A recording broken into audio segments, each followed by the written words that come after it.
আর রাসূলুল্লাহ যাচ্ছেন এমন জায়গায় যেখানে পৃথিবীর কেউ কোনোদিন যায় নাই। সরাসরি আল্লাহর আরশের মেহমান রাসূলুল্লাহ। তার প্রস্তুতিটা কেমন হওয়া দরকার?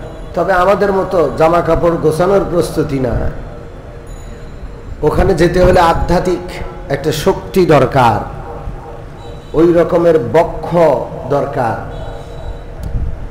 এই জন্য আল্লাহ রসুলকে নিয়ে প্রথমে হাতিমে গেলেন। কাবা ঘরের পাশের ঘেরাও করা জায়গাটার নাম হাতিম। আল্লাহ রসুলকে শোয়ানো হলো। হযরত জিবরিল রাসূলুল্লাহর বক্ষ সিনাটাকে ফাড়লেন, বিদারণ করলেন। জান্নাত থেকে নিয়ে আসা একটা সোনার তস্তরির মধ্যে আল্লাহ রসুলের কলিজা গুদ্দা সবকিছু রাখলেন। জান্নাতি পেয়ালায় রাসূলুল্লাহর বুকের ভিতরে অঙ্গ প্রত্যঙ্গগুলো রেখে পবিত্র জমজমের পানি দিয়ে সেটা ধৌত করা হলো। আল্লাহ!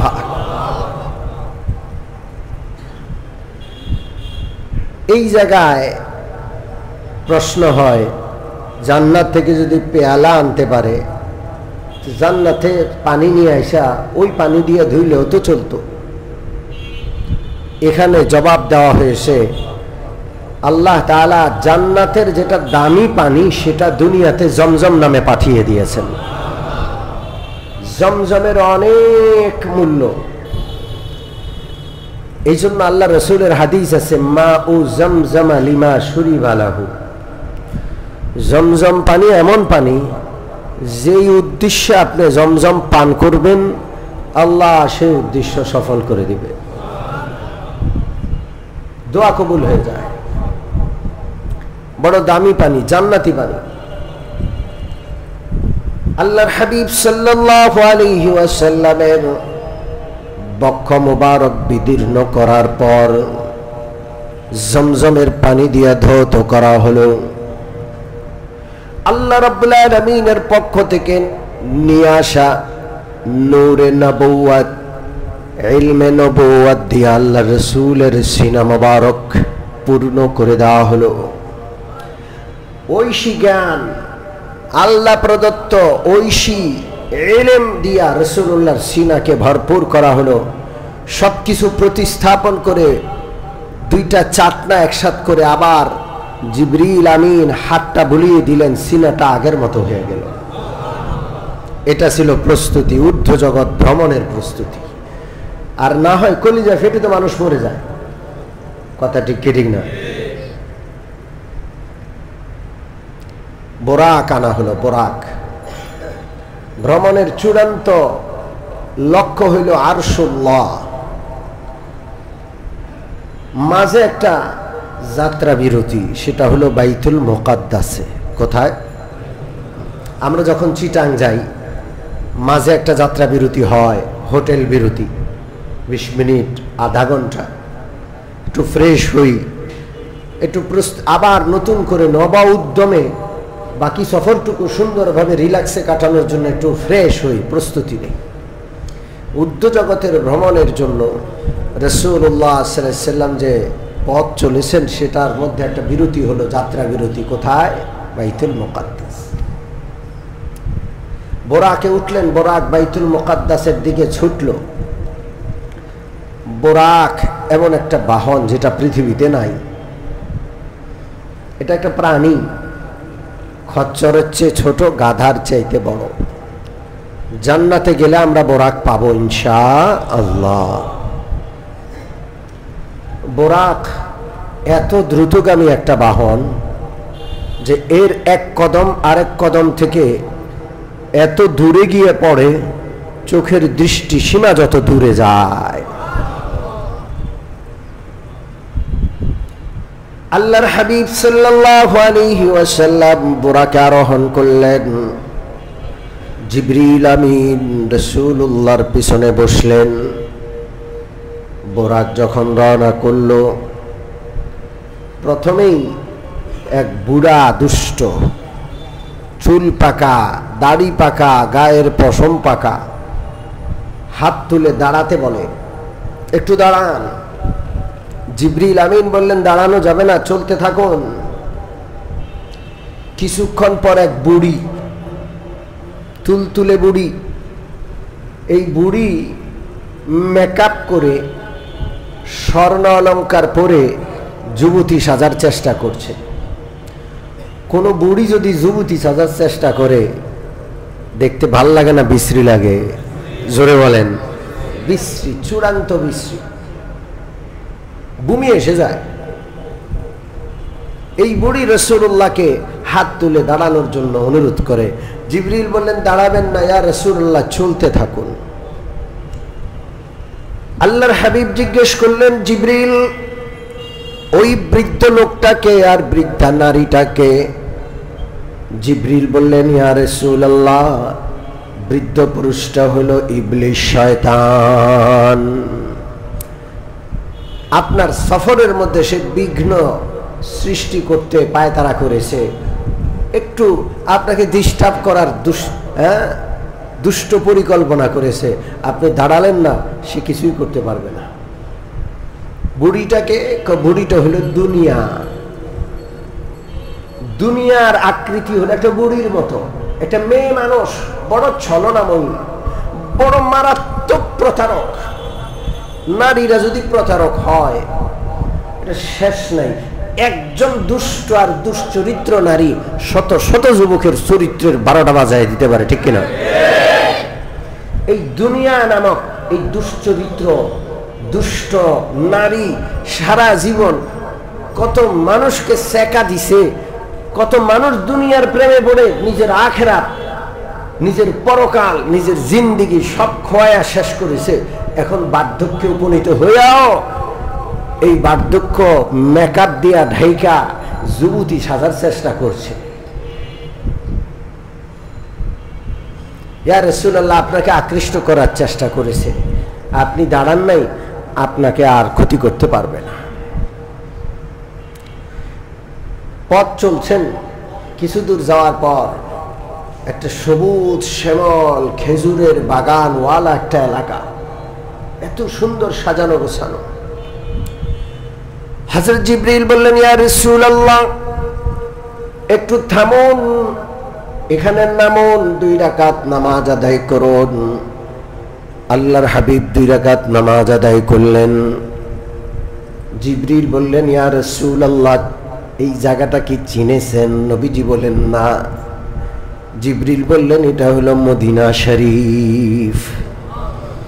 এখনো আপনি হিজরত করেননি, কিছুদিন পরে আপনাকে মক্কা থেকে হিজরত করে বের হয়ে যেতে হবে। তখন আপনি এই পবিত্র মদিনাতে আসবেন এবং এই মদিনা কিয়ামত পর্যন্ত আপনার ঠিকানা হবে। আল্লাহু আকবার। কিছু দূর যাওয়ার পর একটা পাহাড়ি এলাকা। জিবরিল বললেন, ইয়া রাসূলুল্লাহ, এখানে নেমে 2 রাকাত নামাজ আদায় করুন। আল্লাহর রাসূল 2 রাকাত নামাজ পড়ে জিজ্ঞেস করলেন, এটা কোন এলাকা? হযরত জিবরিল বললেন, এটা হলো সিনা প্রান্তর। এই পাহাড়গুলোতে তোর পাহাড় আছে। আল্লাহ রাব্বুল আলামিন মুসা কালিমুল্লাহর সাথে এই পাহাড়ে কথা বলতেন। এইভাবে আরো 2-3টা জায়গায় রাসূলুল্লাহকে নামিয়ে হযরত জিবরিল 2 রাকাত নামাজ পড়ায়া সর্বশেষ যেখানে বিরতির কথা বাইতুল মুকাদ্দাস, সেখানে আল্লাহর রাসূলকে পৌঁছাইলেন। আল্লাহু আকবার। বাইতুল মুকাদ্দাস মসজিদে প্রবেশ করে আল্লাহর হাবিব তাকায় দেখলেন বিশাল বড় বাইতুল মুকাদ্দাস মুসল্লি দিয়ে কানায় কানায় পূর্ণ। কোনো জায়গা খালি নাই, একটা মানুষ বসার জায়গা আর নাই।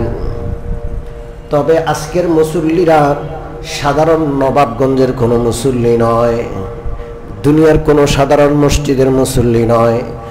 আমার হাবিব মুহাম্মদুর রাসূলুল্লাহর অপেক্ষায় বাইতুল মুকাদ্দাসের পবিত্র মসজিদের আজকের মুসল্লিরা হইলেন সমস্ত নবী কেরাম, সমস্ত নবীগণ। আমার নবী অপেক্ষায় সবাই কাতারবদ্ধ হয়ে বসে আছে। জুমার নামাজের জন্য যেমন অনেক আগে থেকে আমরা অপেক্ষায় থাকি, নামাজ হবে, আনুষ্ঠানিকতা হবে, বয়ান হবে, খুতবা হবে, আমরা অপেক্ষায় থাকি। আল্লাহ তাআলা রূহানীভাবে সমস্ত নবী কুলকে আজকে বাইতুল মুকাদ্দাসে আমার নবীর দিদার লাভ করে ধন্য হওয়ার জন্য উপস্থিত করে দিলেন। রাসূলুল্লাহ যখন পৌঁছলেন, কাতার সিধা করা হলো, ইমামতের মুসল্লাটা ফাঁকা, সবাই অপেক্ষা করছে ইমাম সাহেব আসবেন, কিন্তু কে ইমাম হবেন? আল্লাহর হাবিব বলেন, জিবরিল আমার হাতখানা ধরে ইমামতের মুসল্লায় দাঁড় করায় দিলেন। আল্লাহু আকবার। সাইয়্যিদুল কাউনাইনি খাতামুল মুরসালিন, সাইয়্যিদুল কাউনাইনি খাতামুল মুরসালিন, আখির আমদ বুদ ফখরুল আউয়ালিন, আখির আমদ বুদ ফখরুল আউয়ালিন। আমার নবী সবার শেষে আসছেন, কিন্তু সব চাইতে বড় মর্যাদার অধিকারী। আল্লাহু আকবার। আসছেন পরে, কিন্তু সবার চাইতে মর্যাদা আল্লাহ তাকে বেশি দিয়েছেন। ইমামুল আম্বিয়া, সমস্ত নবীগণের ইমাম। আজকে আল্লাহ তাআলা নবীগণের ইমাম রে দিয়া ইমামতি করাইয়া নবীগণকে মুক্তাদি বানাইয়া প্র্যাকটিক্যাল মুক্তাদি বানাইয়া দিবেন, প্র্যাকটিক্যাল ইমামকে ইমাম হিসাবে স্বীকৃতি দিয়া দিবেন। সুবহানাল্লাহ। আল্লাহ রাসূল 2 রাকাত নামাজের ইমামত করলেন। সমস্ত নবীকুল রাসূলুল্লাহর পিছনে ইক্তেদা করে 2 রাকাত নামাজ পড়লেন। নামাজ শেষ হওয়ার পর সবাই কাছে কাছে এসে বসলেন। মজলিস হবে, মাহফিল হবে। আজকের মাহফিলের প্রধান আলোচক, প্রধান মধ্যমণি মুহাম্মদুর রাসূলুল্লাহ সাল্লাল্লাহু আলাইহি ওয়াসাল্লাম। সারা জীবন নবীরা শুধু মুহাম্মদুর রাসূলুল্লাহর নাম শুনেছেন, আজকে সচক্ষে দেখার, তার আলোচনা শোনার, 2 চোখ জুড়িয়ে তার রূপ সৌন্দর্য উপভোগ করার একটা সময়। সবাই ভিড় জমায় বসে আছে। রাসূলুল্লাহর আগমন। সর্বপ্রথম হযরত ইব্রাহিম, জাতির পিতা ইব্রাহিম আলাইহিস সালাম দাঁড়ালেন। তার কলিজার টুকরা সন্তান, 1000 বছর আগে ইব্রাহিম যেই সন্তানের জন্য কাবা ঘর নির্মাণের আগে পবিত্র মক্কা নগরীতে হযরত হাজরা, হযরত ইসমাইলকে রেখে যাওয়ার সময় দোয়া করেছিলেন। আল্লাহু আকবার। সেই 1000 বছর আগের দোয়ার ফল হইলেন মুহাম্মদুর রাসূলুল্লাহ সাল্লাল্লাহু আলাইহি ওয়াসাল্লাম। এই জন্য হযরত ইব্রাহিমের খুশি বেশি। হযরত ইব্রাহিম দাঁড়িয়ে মানপত্র পাঠ করলেন, যোগ্য সন্তানের সম্মানে। যোগ্য পিতা খলিলুল্লাহ মানপত্র পেশ করলেন। আল্লাহু আকবার। মানপত্র বুঝেন? অনেকে বুঝে, অনেকে হয়তো বুঝেন না। প্রেসিডেন্ট আসলে, বড় কোনো ব্যক্তি আসলে তার সম্মানে মানপত্র পাঠ করা হয়। আপনার আগমনে আমরা যার পরনাই আনন্দিত। আপনার পদধূলিতে আমাদের এলাকা আজকে ধন্য হলো। আপনার আগমনের আজকের এই দিনটি চিরস্মরণীয় হয়ে থাকবে। মানপত্র বুঝলেন তো নাকি? রাসূলুল্লাহর আগমনে ইব্রাহিম খলিলুল্লাহ মানপত্র সর্বপ্রথম পাঠ করলেন। এরপর হযরত মূসা, হযরত ঈসা, হযরত দাউদ, হযরত সুলাইমান এই নবীকুল মানপত্র পাঠ করলেন। সর্বশেষ মুহাম্মদুর রাসূলুল্লাহ সাল্লাল্লাহু আলাইহি ওয়াসাল্লাম সমস্ত নবীদেরকে সামনে নিয়ে বিদায় ভাষণ দিলেন। আল্লাহ, সভাপতির ভাষণ দিলেন। মজলিস খতম হলো। ওয়াজ মাহফিল শেষ হলে বক্তার জন্য একটু মেহমানদারির ব্যবস্থা থাকে। আল্লাহর হাবিবের জন্য দুধ, মধুর ব্যবস্থা। আল্লাহ আকবার। এক পাশে শরাবের একটা পেয়ালা আছে। আজকে নবীজির পরীক্ষা, কোনটা নবীজি গ্রহণ করেন। নবীজি সৎ স্বভাবের, নবীজির স্বভাব, নবীজির রুচি পৃথিবীর সর্বোত্তম রুচি। রুচিশীল মানুষ বিশ্রী জিনিস দেখেই বুঝে ফেলে, ঠিক কি ঠিক না? আমার নবী দুধ গ্রহণ করলেন। আল্লাহ আকবার। দুধ পান করলেন, কোন কোন বর্ণনা আছে একটু মধু মিশিয়ে নিলেন। এই জন্য দুধ খাবো, মুসলমানের কোন ঘর মধু ছাড়া যেন না থাকে ইনশাআল্লাহ বলেন। মধুর মধ্যে শেফা, বাচ্চা একটু অসুস্থ 2 ফোঁটা মধু দিয়ে দেন, কারণ কোরআনে বলছে শিফাউল লিন্নাস, গোটা মানবতার জন্য মধুর মধ্যে সব সময়ের জন্য কিয়ামত পর্যন্তের জন্য শেফা। কথা ঠিক ঠিক না? এই মধুর মধ্যে বাঙালিরা ভেজাল করছে কি করে নাই? এমন কোনো জিনিস নাই যেখানে এই দেশের মানুষ কি করে নাই, ভেজাল করে। আল্লাহর হাবিব সাল্লাল্লাহু আলাইহি সাল্লামের বিরতি পর্ব শেষ, ঊর্ধ্ব জগতে যাওয়ার পালা শুরু। বোরাক, এখন আর বোরাক ঊর্ধ্ব জগতে যাবে না, রফ রফ আনা হলো। মিম্বর সাদৃশ্য, এই যে মিম্বরে আমরা বসি, এরকম সিঁড়িওয়ালা একটা বাহনের নাম রফ রফ। নবীজি আরোহণ করলেন, ডান পাশে জিবরিল, বাম পাশে মিকাইল। নবীজিকে নেওয়ার জন্য লক্ষ কোটি অগণিত ফেরেশতা যারা আসছেন, আমার নবীর চতুর পাশ দিয়ে তারা নবীজিকে নিরাপত্তা বেষ্টনী নিয়ে দিয়ে ঊর্ধ্ব জগতের ভ্রমণ শুরু করলেন। আল্লাহ, প্রথম আসমানের দূরত্ব জমিন থেকে 500 বছরের রাস্তা, কিন্তু রফরফ এত দ্রুতগামী বাহন, চোখের পলকে মুহূর্তে প্রথম আসমানে পৌঁছে যায়। আসমানের দরজা বন্ধ, দারোয়ান জিজ্ঞেস করে কে? আসমানের গেটে দারোয়ান আছে না নাই? বুখারী শরীফ। জিবরিল পরিচয় দিলেন, আমি জিবরিল। ওমান মাআক, আপনার পাশে কে? মুহাম্মাদুর রাসূলুল্লাহ সাল্লাল্লাহু। সাথে সাথে গেট খুলে দেওয়া হলো। আল্লাহ, দরজা আছে না নাই? এই জন্য আমি বলি, কিয়ামত পর্যন্ত যারা মহাশূন্য গবেষণা করছে, নাসা পাসা আরো কত কিছু আছে না নাই, সারা জীবন গবেষণা করে ও কিয়ামত পর্যন্ত প্রথম আসমান পর্যন্ত পৌঁছতে পারবে না।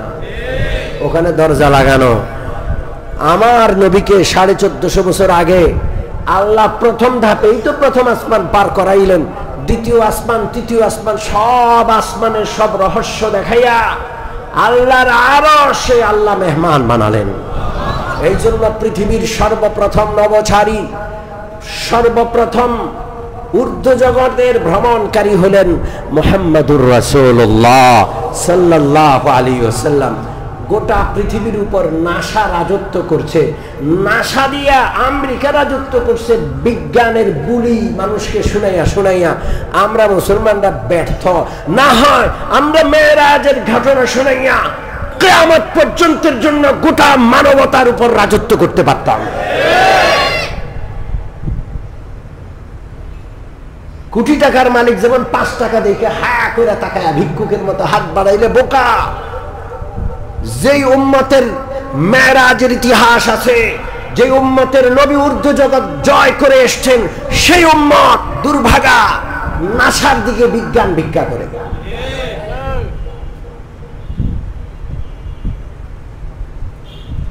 আমার নবী প্রথম আকাশে গেলেন, হযরত আদমের সাথে সাক্ষাৎ। দ্বিতীয় আকাশে হযরত ইয়াহইয়া, হযরত ঈসার সাথে। তৃতীয় আকাশে হযরত ইউসুফ। চতুর্থ আকাশে হযরত ইদ্রিস। পঞ্চম আকাশে হযরত মূসা। ষষ্ঠ আকাশে হযরত হারুন। সপ্তম আকাশে জাতির পিতা হযরত ইব্রাহিম আলাইহিস সালাম। প্রত্যেক নবীর সাথে সাক্ষাতের কিছু কথা আছে, বর্ণনা আছে, বলার সময় নেই। সপ্তম আকাশ শেষ করে আল্লাহর হাবিব সাল্লাল্লাহু আলাইহি ওয়াসাল্লাম উপরে উঠলেন। সেখানে সিদরাতুল মুনতাহা, এই জগতের একটা সীমান্ত আছে, ওই সীমান্তের উপরে হইল আল্লাহর রাজত্ব, সেখানে কেউ যেতে পারে না। মুহাম্মাদুর রাসূলুল্লাহকে আল্লাহ সেখান পার করে আল্লাহর আরশে নিলেন। আল্লাহ, এই সফর কেন? 3টা হাদিয়া আল্লাহ দিলেন তার নবীকে। কয়টা হাদিয়া? জোরে বলেন। খুব সংক্ষেপ করছি। 3 নম্বর হাদিয়াটা আগে বলবো। আল্লাহ রাব্বুল আলামিন তার নবীর মাধ্যমে ঘোষণা করাবেন, কোন বান্দা যদি ঈমানের সাথে মৃত্যুবরণ করে, জীবনে শিরিক থেকে বেঁচে থাকে, আল্লাহ রাব্বুল আলামিন তাকে ক্ষমা করে জান্নাত দান করে দিবেন। শিরিক করব না তো, ঈমান নিয়ে বেঁচে থাকবো তো। কিছু মানুষ আছে শিরিক পছন্দ করে, এদের রগের রেশায় মিশে গেছে, মাজার ছাড়া ভাল লাগে না। আছে না নাই? সিন্নির ডেক দেখলে ভাল লাগে, ডেকের লগে এগুলারে বাঁধতে দেওয়া দরকার। ও মুমিন মুসলমান, ওলামায়ে কেরামের জবানে যেটা শিরিক, অন্যায়, শরীয়ত বিরোধী, সেটা শোনার পর সেটার প্রতি মনের আকর্ষণ কিভাবে থাকে, সেটার প্রতি তো প্রচন্ড ঘৃণা জন্মানো দরকার, ঠিক কিনা? আল্লাহর হাবিবকে আল্লাহ রাব্বুল আলামিন 2 নম্বর যে হাদিয়া দিলেন সেটা হলো পবিত্র সূরাতুল বাকারার আখিরি কিছু আয়াত। সূরাতুল বাকারার আখিরি আয়াতগুলোতে কিছু দোয়া আছে। রব্বানা লা তুআখিযনা ইন নাসিনা আও আখতানা, আছে না নাই কিছু দোয়া, সুন্দর সুন্দর দোয়া। ওয়া'ফু আন্না ওয়াগফির লানা ওয়ারহামনা أنت مولانا فانصرنا على القوم الكافرين। এত সুন্দর সুন্দর দোয়া। এই দোয়াগুলোর মধ্যে এই উম্মতের জন্য আল্লাহর খাস বিশেষ কি কি অনুগ্রহ, যেগুলো আল্লাহ আর কাউকে দেন নাই, এই অনুগ্রহগুলোর কথা আছে। আল্লাহু আকবার। এগুলো আমাদের জন্য খাস। নবীর উসিলায় এই উম্মতি পাইছে, আলহামদুলিল্লাহ। এই অনুগ্রহগুলো আল্লাহর কাছ থেকে কিভাবে দোয়া করে আদায় করতে হবে সেই দোয়াটাকে শিখাইয়া দিয়েছেন। জোরে বলেন আল্লাহ। যার কাছে আবেদন করবেন উনি আবেদন শিখাইয়া দিয়েছে, এইভাবে কও, মানে আমি দিব, কইতে দেরি, দিতে দেরি নাই। অভাব আছে, বাংলাদেশ সরকারের অভাব, ঠিক কি ঠিক না? লক্ষ কোটি টাকা ঋণী। পৃথিবীর এমন কোন সরকার নাই অভাবই নাই। একটা সরকার আছে অভাব নাই, খাজানায় কোনো কমতি নাই, উনি কে? এই জন্য মাঝে মাঝে বিশেষ করে রাত্রে সূরা বাকারার আখিরি আয়াতগুলো একটু তেলাওয়াত করব, আল্লাহ তৌফিক দেন। 1 নম্বর হাদিয়া 50 ওয়াক্ত নামাজ। কয় ওয়াক্ত? জোরে বলেন। নবীজি তো মহা খুশি, এতই তো হাদিয়া, 50 ওয়াক্ত নামাজ। আমার নবী 50 ওয়াক্ত নামাজ নিয়ে রওনা করলেন। মুসা আলাইহিস সালামের সাথে সাক্ষাৎ। তিনি বললেন, হুজুর, উম্মত চালানোর অভিজ্ঞতা আমার খুব আছে, বনি ইসরায়েলরা জ্বালাইয়া আমারে সাইখাই করছে, আমি খুব জানি উম্মত কি জিনিস। 50 ওয়াক্ত নামাজ কঠিন হবে, আপনি আল্লাহর কাছে আবেদন করে একটু কমান। নবীজি গেলেন, 5 ওয়াক্ত কমানো হইল। 45 ওয়াক্ত নিয়ে আবার রওনা। মুসা কয় আবার যা, আবার গেছে, আবার 5 ওয়াক্ত কমাইছে। মুসা আবার পাঠায়, আবার 5 ওয়াক্ত। সর্বশেষ কয় ওয়াক্ত রইল? নবীজির মনটা একটু খারাপ। আরে 50 ওয়াক্ত থাকলে কতই না ভালো হইতো। বেশি সবাই পছন্দ করে, জোরে বলেন ঠিক কি ঠিক না? পরিমাণ বেশি সবাই কি করে? আরে উম্মত 5 ওয়াক্ত পড়লো, কতদূর সওয়াব পাবে। আল্লাহ রাব্বুল আলামিন নবীকে সান্ত্বনা দেওয়ার জন্য আওয়াজ দিলেন, মা ইউবাদদালুল কওলু লাদাইয়া। ওগো নবীজি, আমার কথার হেরফের হয় না। যদিও 5 ওয়াক্ত করে দেওয়া হলো সহজের জন্য, আমি আল্লাহ 50 ওয়াক্তের সওয়াব 5 ওয়াক্তে দান করে দিব। মেরাজের আলোচনা শুনলাম, ভালো লাগলো। এই পর্যন্ত থাক, যদি সীমাবদ্ধ থাকি চলবে না। মেরাজের হাদিয়া নামাজ। সারা জীবন নিজের বুকে ধারণ করব, নামাজি বান্দা হব। কারা কারা রাজি হাত তুলি দেখায়। নারায়ে তাকবীর, নারায়ে তাকবীর। হাত নামা। মেরাজের নামাজের হাদিয়া সম্পর্কে 2-1টা পয়েন্ট। নামাজ ছাড়া যত ইবাদত আছে, আল্লাহ রাব্বুল আলামিনের যত বিধান আছে, সব জিবরিলের মাধ্যমে আল্লাহ পাঠায়া দিবেন। জিবরিল যাকাতের বিধান নিয়ে গেল, হজের বিধান নিয়ে আসলো, কিন্তু নামাজ এমন একটা আল্লাহর বিধান, কারো মাধ্যম ছাড়া নবীজিকে আল্লাহর আরশের মেহমান বানায়া আল্লাহ নিজ কুদরতি হাতে নবীর কাছে দান করলেন। কত গুরুত্বপূর্ণ। 2 নম্বর, যত ইবাদত আছে সব বাৎসরিক, রমজানের রোজা বছরে একবার, হজ সারা জীবনে একবার, যাকাত সম্পদশালী বৎসরে একবার দিবে। কিন্তু নামাজ এটা বাৎসরিক ইবাদত নয়, এটা প্রাত্যহিক ইবাদত। প্রত্যেক দিন কয়বার? জোরে বলেন। বিশ্বাস করেন, রোজা, হজ, যাকাত এগুলো ঈমানের আলামত নয়। 5 ওয়াক্ত নামাজ হইল ঈমানের আলামত। আপনি ঈমানদার, আপনি নামাজ পড়েন না, আপনার নামাজের আইডি কার্ডই নাই, আপনার ঈমানের পরিচয় পত্রই নাই। ঠিক কি ঠিক না? আপনি 5 ওয়াক্ত নামাজ পড়েন, আপনি ঈমানের পরিচয় পত্র ধারণ করেন, আপনি নামাজি। মুসলমানদের মধ্যে নামাজি বেশি না বেনামাজি? আজকে মজলিসে ওয়াদা করি, জীবনে আর কোনোদিন নামাজ ছাড়বো না ইনশাআল্লাহ। হাত তুলেন, নারায়ে তাকবীর, নারায়ে তাকবীর। বেনামাজি হতে চাই না। বেনামাজি হওয়া এটা চূড়ান্ত নিমক হারামি। যেই মালিক, আমার মালিক, আমাকে পয়দা করেছেন, সৃষ্টি করেছেন, আমার শ্বাস প্রশ্বাস, আমার রিজিক, আমার সুস্থতা, সবকিছুর মালিক, ওই মালিককে সেজদা করি না, কত বড় নিমক হারাম। বেনামাজি নিমক হারাম। আপনি বেনামাজি, খুব ভদ্র মানুষ, খুব রুচিশীল। কিসের রুচিশীল? কোন রুচি নাই। নিমক হারামের আবার কিসের রুচি? ঠিক কি ঠিক না? আপনি আপনার রুচি ঠিক করেন। আপনি আল্লাহর সামনে, যিনি আপনার স্রষ্টা, মাথা নোয়ানো শিখেন।